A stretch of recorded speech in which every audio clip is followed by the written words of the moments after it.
Hello दोस्तों, नमस्कार। मैं हूं कश्मीर और आई थिंक के एक और एपिसोड के साथ मैं आप सभी का बहुत बहुत स्वागत करता हूं। दोस्तों, जो मेरा मकसद है, जो मेरा एम है कि मैं एजुकेशन के ऊपर आपसे अपनी नॉलेज शेयर करता हूं। तो लर्निंग के मैंने अलग अलग एपिसोड बना रखे हैं। तो आज एक और एपिसोड के साथ मैं आपको डिसिप्लिन के बारे में जो बात कर रहा हूँ उसको आगे लेकर के जाऊँगा। तो दोस्तों, डिसिप्लिन के बारे में मैंने पहले आपसे काफ़ी वीडियो शेयर कर चुका हूँ। आप जानते हो कि मैं डिफरेंट पर्सनैलिटीज़ के ऊपर उनकी राय जो है, उनकी थाट जो है वो बता रहा हूँ कि कैसे वो सोचते हैं डिसिप्लिन के बारे में, उनकी क्या थाट है। तो जैसे मैंने गांधी जी के ऊपर जो डिसिप्लिन का थाट है उनका वो बताया आपको।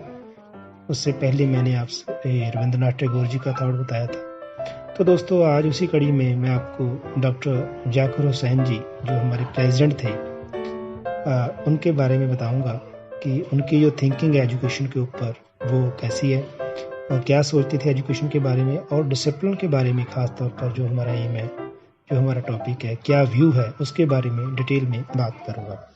तो दोस्तों, सबसे पहले मैं फिर से रिक्वेस्ट ही करूँगा कि आप प्लीज़ मेरे इस चैनल को ज़रूर देखा कीजिए, शेयर कीजिए और सब्सक्राइब भी कीजिएगा और साथ में बेल आइकन को दबाइएगा ताकि जो भी नोटिफिकेशन आपके पास पहुँचे ईमेल के थ्रू आपको पता चल सके और आप अपडेट रह सकें मेरे लेटेस्ट वीडियो के साथ। तो दोस्तों, चलिए शुरू करते हैं डॉक्टर जाकिर हुसैन की फिलॉसफी, वो एजुकेशन पर क्या उनकी थाट है और फिर डिसिप्लिन पर क्या थाट है। तो चलिए शुरू करते हैं।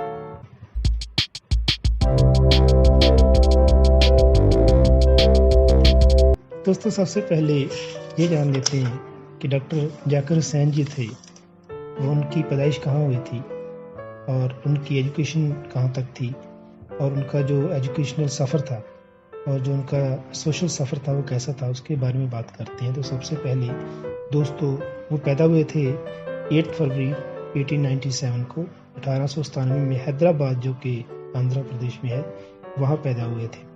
उनके पिताजी लायर थे और जो लायर फैमिली होती है, प्रोफेशनल फैमिली होती है, उनका जो बैकग्राउंड होता है हमेशा मैं सोचता हूँ कि बहुत अच्छा होता है, क्योंकि वो हमेशा पढ़ने लिखने में अच्छी सोच लेकर के पैदा होते हैं।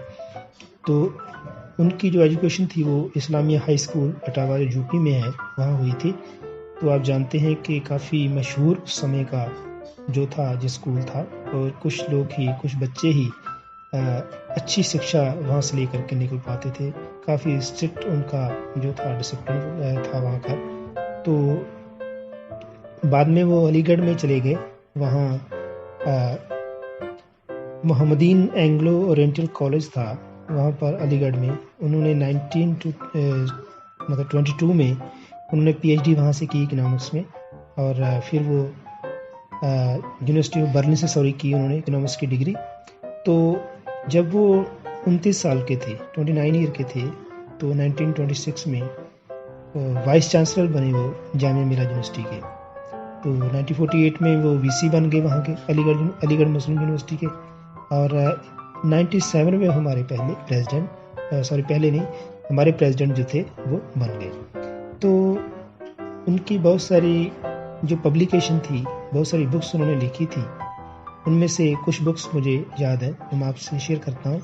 शिक्षा नाम की एक बुक थी, डायनामिक यूनिवर्सिटी थी, एजुकेशनल डिस्कर्ज था, एन एसे इन अंडरस्टैंडिंग,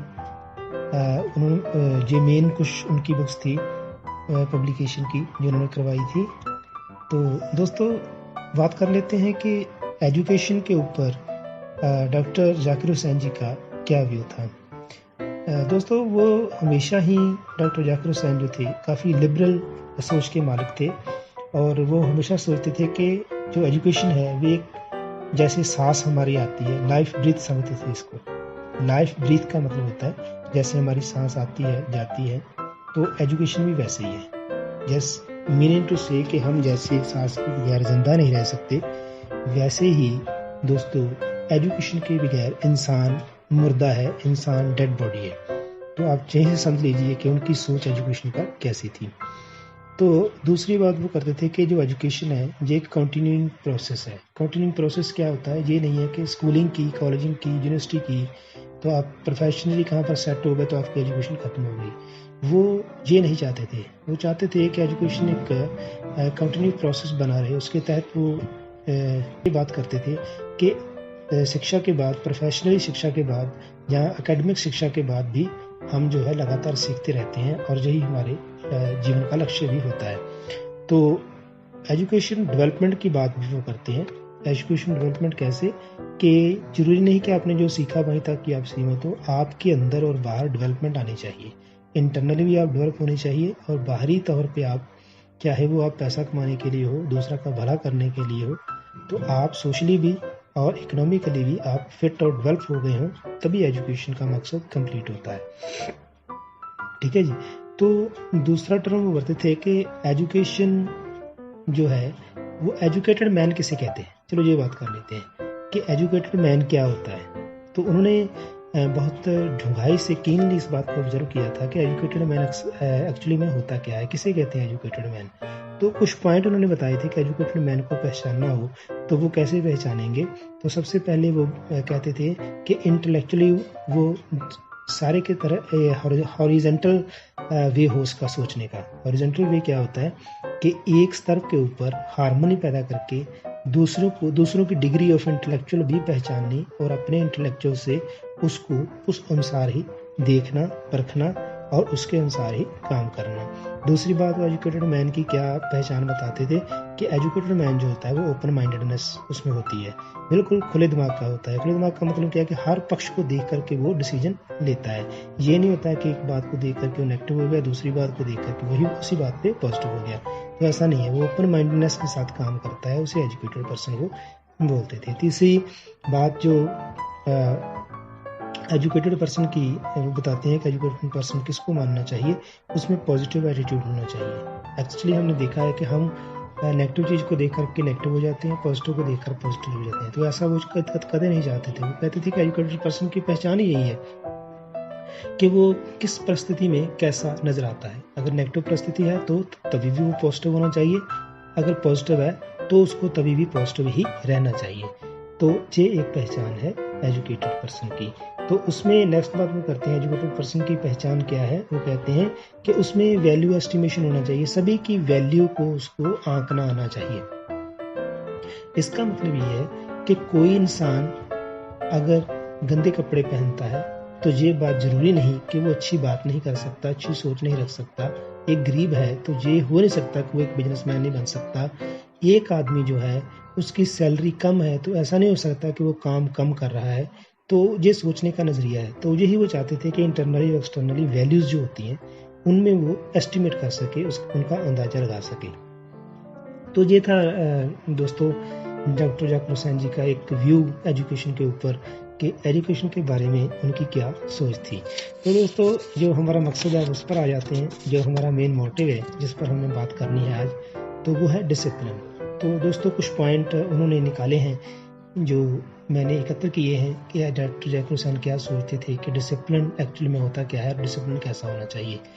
तो चलिए उसके बारे में बात करते हैं। दोस्तों डिसिप्लिन की पहली बात बताते हुए डॉक्टर जाकिर हुसैन बताते हैं कि जैसे गांधी जी ने भी और टैगोर जी ने भी बताया था कि सेल्फ डिसिप्लिन होना चाहिए, तो मेन सेम पॉइंट इनका भी है। वो कहते थे कि सेल्फ डिसिप्लिन जो है वो अप्लाई करना चाहिए, ना कि फोर्स्ड जो इम्पोज्ड थोपा हुआ डिसिप्लिन है वो बच्चों के ऊपर, लर्नर के ऊपर जो है वो डालना चाहिए। तो एजुकेंट को चाहिए, टीचर को चाहिए कि वो भी अथॉरिटी से एज ए अथॉरिटी काम ना करे, एज ए फ्रेंड काम करे। उसको जो डिसिप्लिन है उसमें सेल्फ डिसिप्लिन आने दे, उसको खुद को स्वयं को ऑब्जर्व करने दे कि मेरे लिए क्या अच्छा है क्या बुरा है। तो दोस्तों दूसरी बात कर लेते हैं जो जाकिर हुसैन ने डिसिप्लिन के बारे में कही है, वो ये है कि डिसिप्लिन में जो है फ्रीडम एंड अथॉरिटी को इंटरचेंजली और वाइस वर्सा, यानी कि एक दूसरे के विरुद्ध भी और एक दूसरे के परस्पर मिलने से जो पॉजिटिव है वो निकलना चाहिए। दोनों फ्रीडम और अथॉरिटी दोनों में फ़र्क नहीं होना चाहिए। इसका मतलब मैं आपको क्लियर करता हूँ। तो इसका मतलब ये है कि जो हम अथॉरिटी है, ये इस तरह की अथॉरिटी ना हो कि वो इम्पोज्ड बन जाए, कोई काम करवाने के लिए, डिसिप्लिन कायम करने के लिए वो एक डंडा बन जाए। और फ्रीडम भी ऐसी नहीं होनी चाहिए कि फ्रीडम है वो इंजॉय का एक मोमेंट बन जाए, इंजॉयमेंट का एक साधन बन जाए। तो दोनों तरफ अथॉरिटी एक फ्रेंडली होनी चाहिए और फ्रीडम एक लॉ को जो है हमें ओबे करने के लिए, जो रूल्स हैं अथॉरिटी उसको ओबे करने का जो नज़रिया उसमें होना चाहिए। तो दोनों तरफ फ्रीडम एंड अथॉरिटी का जो पार्ट है डिसिप्लिन में वो रेसिप्रोकली जो है पॉजिटिव होना चाहिए, ना कि नेगेटिव होना चाहिए। दोस्तों तीसरी बात करते हैं। दोस्तों जाकिर हुसैन जी कहते हैं कि जो डिसिप्लिन होता है उसमें डायरेक्शन कम होनी चाहिए और इम्प्रेशन ज़्यादा होना चाहिए। डायरेक्शन और इम्प्रेशन में आप फर्क थोड़ा जान लीजिए। डायरेक्शन क्या होती है कि हर मोमेंट पे डायरेक्ट करना, किसी को निर्देश देना, ऐसा नहीं ऐसा करो, ऐसा गलत है, ऐसा सही है, ये होती है डायरेक्शन। तो जब हम इम्प्रेशन की बात करते हैं तो इम्प्रेशन जो है पॉजिटिव होता है, वो गुडनेस के लिए होता है, फ्रेंडली होता है, साथ देने के लिए होता है, हर बात को पॉजिटिव बनाने के लिए होता है। तो जो पॉजिटिवनेस है वो इम्प्रेशन के थ्रू आ सकती है, और इम्प्रेशन अगर पॉजिटिव है तो अथॉरिटी नहीं लगेगी। एज ए फ्रेंडली जब हम काम करेंगे तो जो डिसिप्लिन है वो बहुत मज़े से, आसानी से बच्चों के अंदर आ जाएगा। तो किसी भी ढंग से जो है डायरेक्शनल जो है वो मूवमेंट नहीं रखनी है। इम्प्रेशन जो है हमारे भाव जो हैं वो पॉजिटिव होने चाहिए, तभी अच्छे से डिसिप्लिन जो है फॉलो हो सकेगा और अप्लाई भी हो सकेगा। दोस्तों नेक्स्ट बात कर लेते हैं, बहुत ही मज़ेदार बात करते हैं। वो मुझे बहुत ही मज़ेदार बात लगी, बहुत अच्छी बात लगी। वो कहते हैं कि एक होता है बिगिनिंग और एक होता है एंडिंग किसी भी काम का। किसी भी काम को अगर आप करते हो तो आप बिगिनिंग करते हो फिर उसका एंड करते हो। तो वो कहते हैं कि डिसिप्लिन में भी ऐसा ही होना चाहिए कि एंडिंग और एंडिंग में फ़र्क नहीं होना चाहिए। मीन्स टू से, उनका कहने का मतलब तात्पर्य यह था कि आप कोई भी काम करते हो जिस डिसिप्लिन से, जिस भाव से, जिस पॉजिटिवनेस से आपने वो शुरू किया है, उसी भाव से, उसी पॉजिटिवनेस से उसका एंड होना चाहिए। ये नहीं है कि शुरू में आपने बहुत फोर्स कर दिया, बहुत अच्छा काम करवाया, डिसिप्लिन का जो वे था वो बताया, उसी ढंग से आपने काम करवाया और एंड आते आते उसमें काफ़ी बदलाव आ गया, उसमें चेंज आ गया। वो जो पहले वाली बात थी जो शुरू में थी वो रही नहीं। तो बिगनिंग पर जो चीज़ सिखाई जाती है, जो चीज़ वैल्यूज़ जो है ऑब्जर्व करवा करके अपनाई जाती हैं, वही वैल्यूज़ आखिर तक रहनी चाहिए। अब बिगनिंग और एंड का यहाँ पर मैं आपको फ़र्क भी बता दूँ। बिगनिंग वो कहते हैं जब से बच्चा सीखना शुरू करता है, और एंडिंग को डेथ कहते हैं। वो कहते हैं कि शुरू से सीखने से लेकर के पैदा होने से पहले से लेकर के पैदा होने तक, और पैदा होने से लेकर के आखिर की मृत्यु तक, आदमी की मृत्यु तक, मनुष्य की मृत्यु तक जो है उसमें एक सारता, हार्मनी होनी चाहिए, तालमेल होना चाहिए, और तभी जो है डिसिप्लिन क्रिएट हो सकेगा और अपना इफेक्टिव जो असर है वो दिखा पाएगा। दोस्तों नेक्स्ट और आखिरी बात कर लेते हैं, जो मैंने जस्ट निकाला है काफ़ी पॉइंट्स का। वो ये है कि जाकिर जी हमेशा चाहते थे कि जो अथॉरिटी है वो फ्रेंडली काम करे, तो इसी से रिलेटेड उन्होंने जो पॉइंट दिया था कि डिसिप्लिन जो है वो ऑलराउंड हो। ऑलराउंड डिसिप्लिन का भाव ये है, वो चाहते थे कि फिजिकली और मेंटली, मतलब ये कि इंटरनली और एक्सटर्नली दोनों तरफ जो है डिसिप्लिन सेम होना चाहिए। इसका मतलब मैं आपको क्लियर करता हूँ। पहली बात तो ये कि इंटरनली डिसिप्लिन क्या होता है, जैसे हमारी वैल्यूज़ हैं, ठीक है, हमारी अथॉरिटीज़, हमारी फैमिलीज़, हमारा एनवायरनमेंट, हमारा कल्चर, जिससे हम सारी वैल्यूज़ जो है सीखते हैं, संस्कार सीखते हैं। तो उसी संस्कार का हमारे अंतरीव भाव में उसका प्रकट होना, उसका पालन होना, उसको मानना जो है ये पॉजिटिव होता है। तो उनको मानना, पॉजिटिव बनाना जो डिसिप्लिन का काम है, डिसिप्लिन वे से होना चाहिए, एक साथ हार्मनी से होना चाहिए।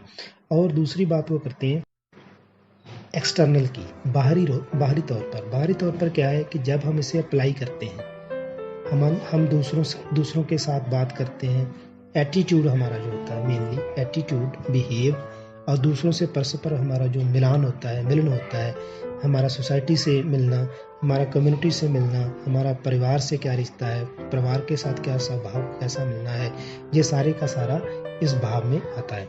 तो जाकिर जी चाहते थे कि इंटरनली और एक्सटर्नली बच्चे को स्ट्रांग बनाना, पॉजिटिव बनाना, ये डिसिप्लिन का एक स्वरूप भी होना चाहिए और एक एम भी होना चाहिए। अगर हम ये एक्वायर कर लेते हैं, जब पूर्णता से अपना लेते हैं, तो आप सच जानकर चलिए कि डिसिप्लिन इस वे में प्रकट होगा, इस वे में अप्लाई होगा कि बच्चा जो है सारी ज़िंदगी, जैसे मैंने बिगनिंग और एंडिंग की बात की थी, वो कभी नहीं भूलेगा और एक सच्ची और स्वस्थ ज़िंदगी है वो व्यतीत करेगा। तो दोस्तों, थैंक यू वेरी मच। ये था डॉक्टर जाकिर हुसैन की तरफ से बताया गया डिसिप्लिन के ऊपर अपना भी थाउट। और दोस्तों, आई होप कि ये वीडियो आपको बहुत पसंद आया होगा। प्लीज़ लाइक कीजिए, शेयर कीजिएगा, सब्सक्राइब कीजिए मेरे चैनल को, और मुझे बताइए कमेंट के द्वारा कि मैं कैसा काम कर रहा हूँ, मुझे गाइड कीजिएगा। तो दोस्तों, इसी बातों के साथ मैं आपसे विदा चाहता हूँ। नेक्स्ट वीडियो तब तक के लिए थैंक यू वेरी मच।